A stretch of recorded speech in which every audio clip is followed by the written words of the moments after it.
more travel. I had a client named Joe Scott. And Joe were very good friends. They lived in Orlando, and they wanted to go to Daytona Beach to Bike Week.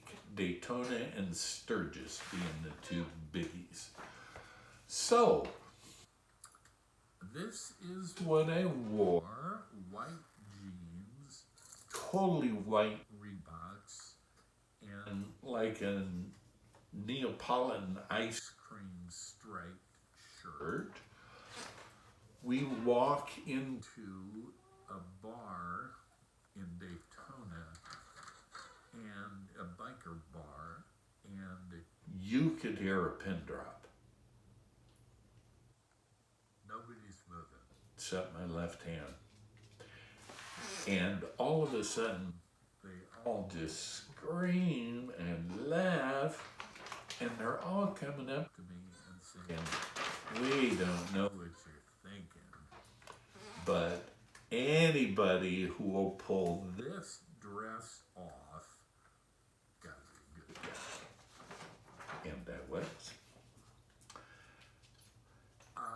Another one of the natural things that was incredible, on the north shore of Oahu in Hawaii is a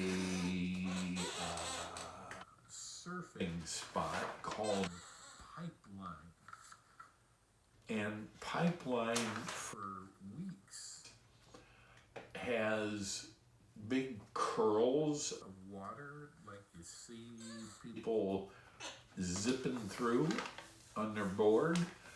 And we went up there again, Sherry and I.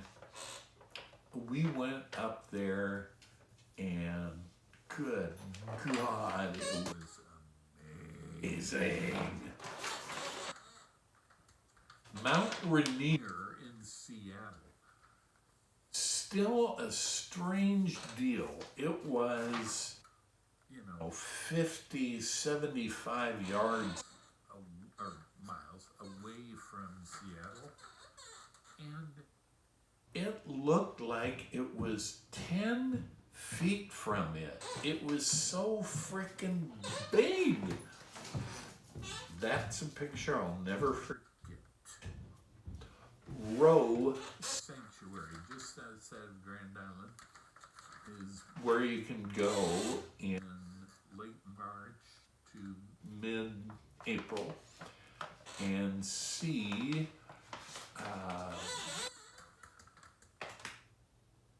Sandhills cranes. And I've done that 3 times, I think. And it's just fabulous. If you have a sunny day, you're in this big wooden blind built for 20 tourists, and the sun hits a batch of those birds which are on the river, and they get up and start squawking.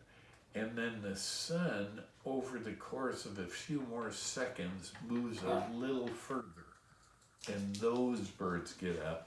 And by the time they get over us, oh my God. The racket, unbelievable. Ringling Brothers and Barnum and Bailey Circus had their final performance 3 years ago, and I decided I should go, just to go. And very cool. Got some nice photos, some nice videos. More Lunacy by Phil the Traveler. Eric and I were in Vegas, and the first thing we did was is take a cab ride all the way around Vegas with an old fart who'd lived in Vegas his whole life. Totally worth it. And then we took a helicopter ride to the Grand Canyon, which was killer. And for lunch, they dropped down way far into the canyon. Might have even been on the floor, I don't recall. And we had lunch there. Nice. I have gotten scared of everything the past few years. A couple of years ago, I wanted to see the Museum of Modern Art in New York City. I got a hotel that was like 3 blocks from it, a Hilton. And I came out the first morning and I looked both directions and I had no idea where to go. I walked up a block and a half to the intersection and looked around. No idea. Same thing days 2 and I believe 3. I got back from my Antarctic cruise in January. It was my first 10-hour flights. Thank God, first class, so I could lay down. Highlights of that, we had 115-mile-per-hour winds that night. That night, the ocean swells, and I don't have that anything to compare it to. They told us they were 60 and 70 feet tall, and I flattened them.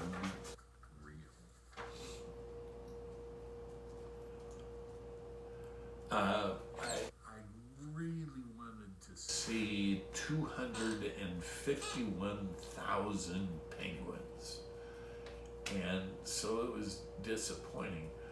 We only saw 250,000.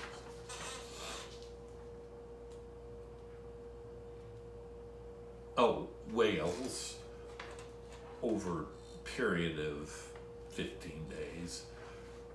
The captain described it as scores and scores of whales.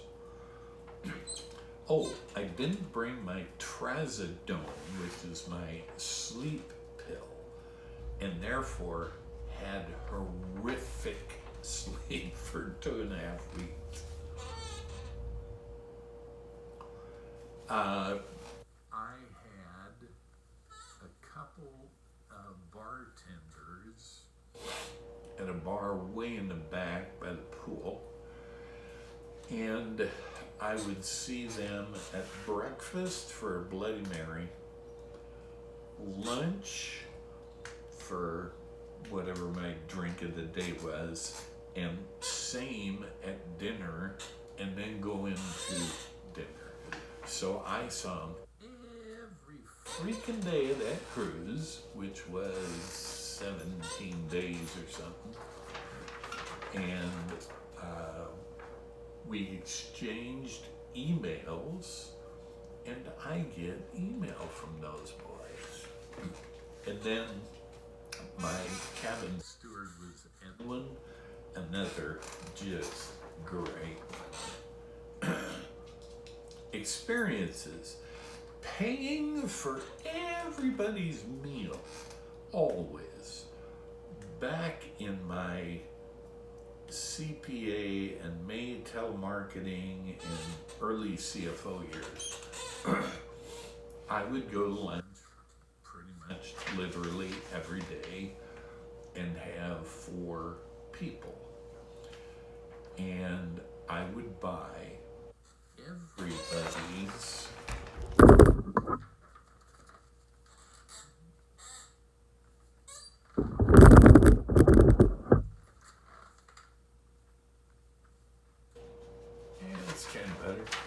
on the glasses.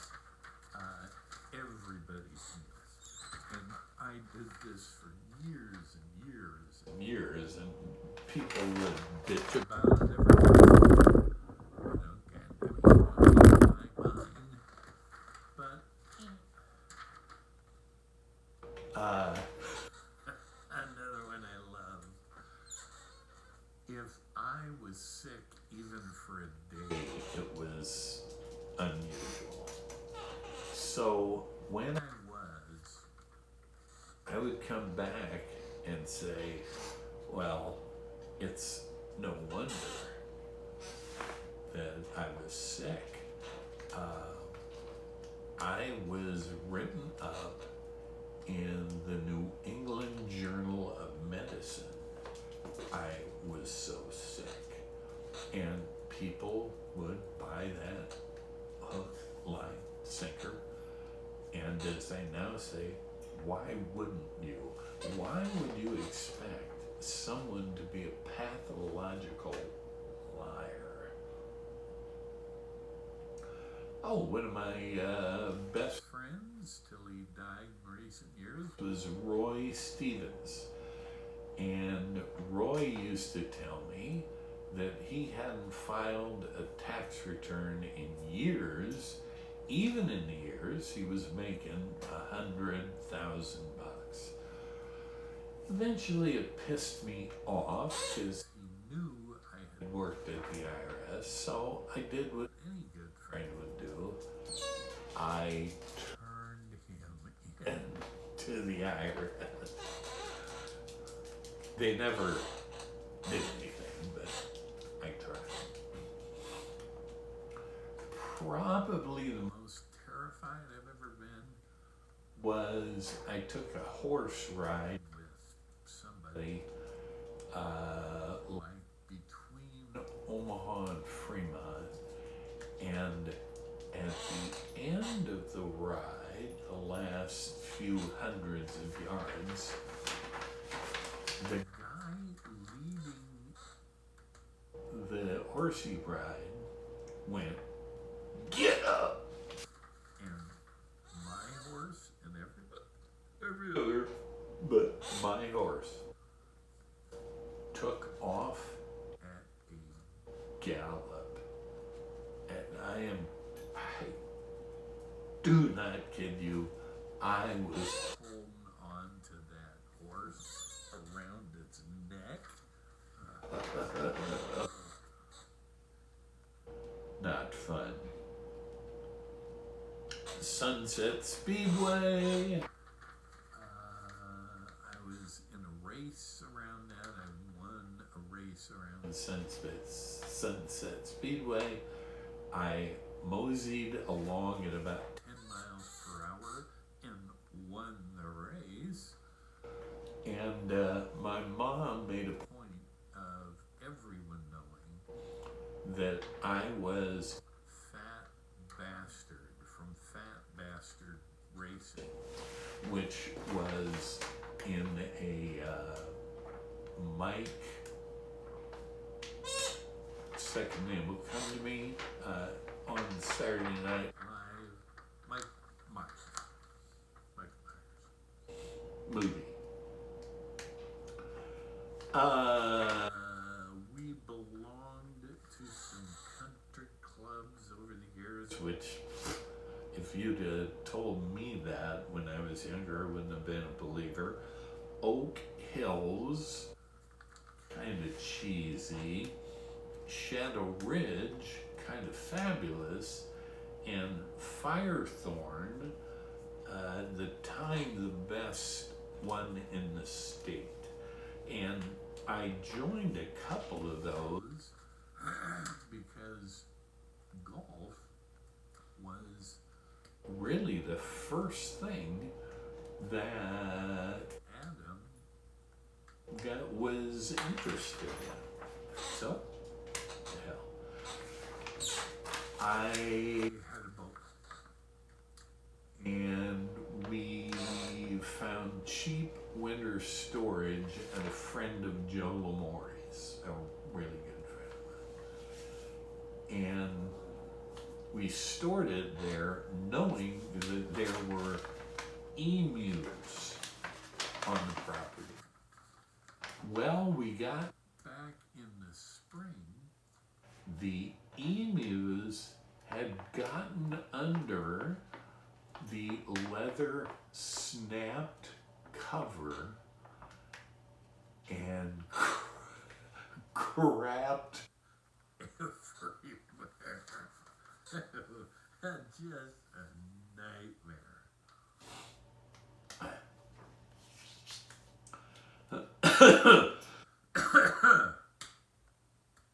Oh, there again, I can't fathom that I didn't put this in there, so I'll do a real abridged form of keep smiling, which maybe I was manic back in that period of time. Cindy certainly thought so.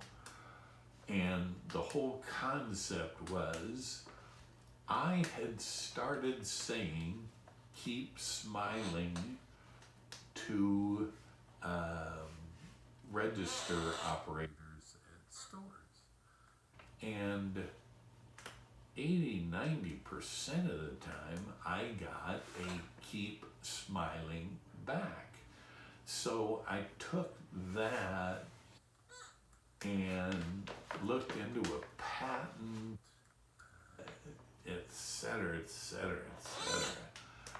And long and short, reminded me of back in the early CFO days when I was a mess and was taking on just crazy projects. Within the last 6 months, I was driving home from Des Moines and there were lights at very regular intervals, blue lights. And I had no idea what they were, but they went on for over 25 miles.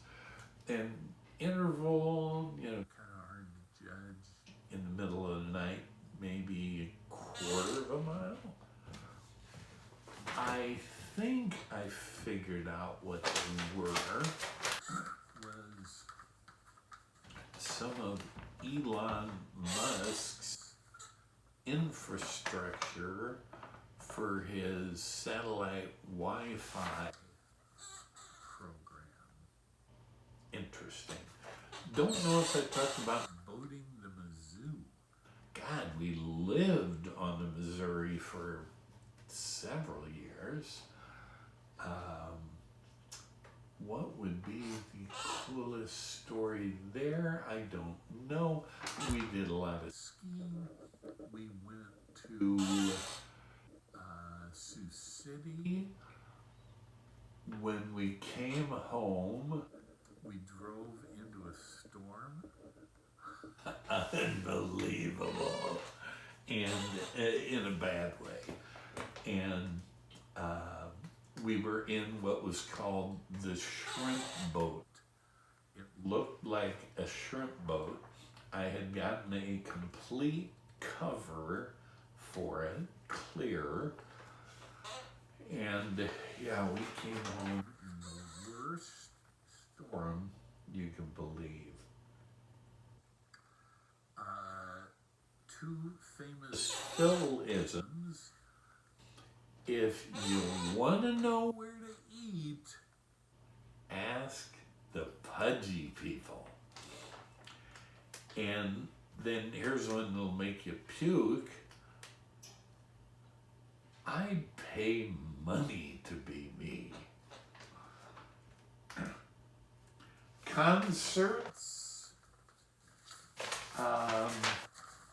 My theory on most events is spend enough money to get a great seat or don't go.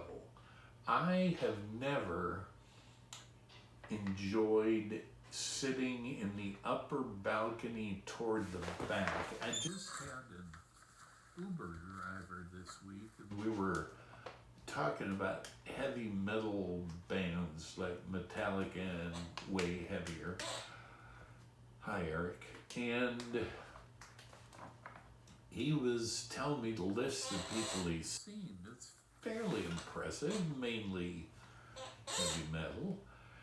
And he said, well, what I do, I get the cheapest seat I can get. My attitude is I'd rather be in the stadium rather than not. So, totally different theory. We're both happy.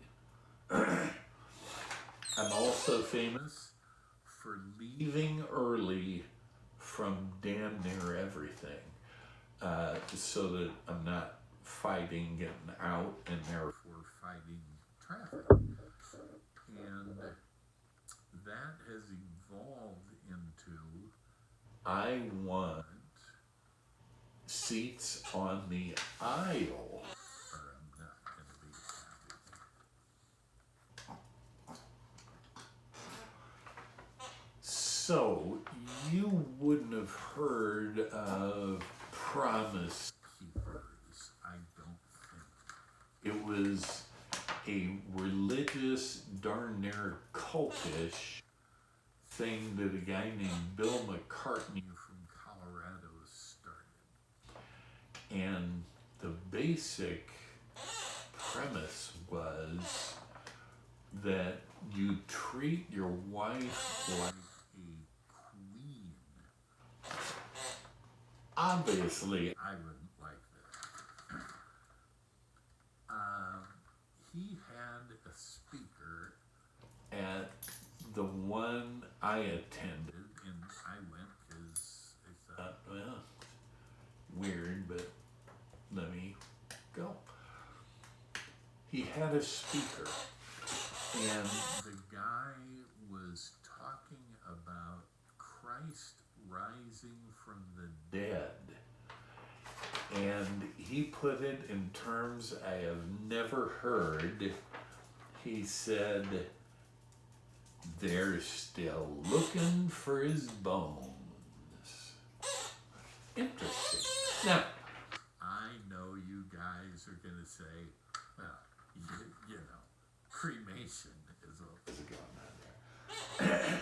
And then, the last thing, and it's the most terrible, but I'll tell you anyway, when we were in college, Cook and Lacey and I, my Kmart buds, went to the Commodores in concert. And it was at Pershing Auditorium, which held 6,500 people. And we're sitting at the front row of the mezzanine, and I'm doing this.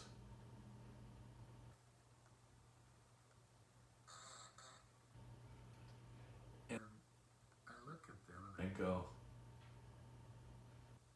this place is crawling with niggers. I told you it was the most terrible, and a person can change. All right.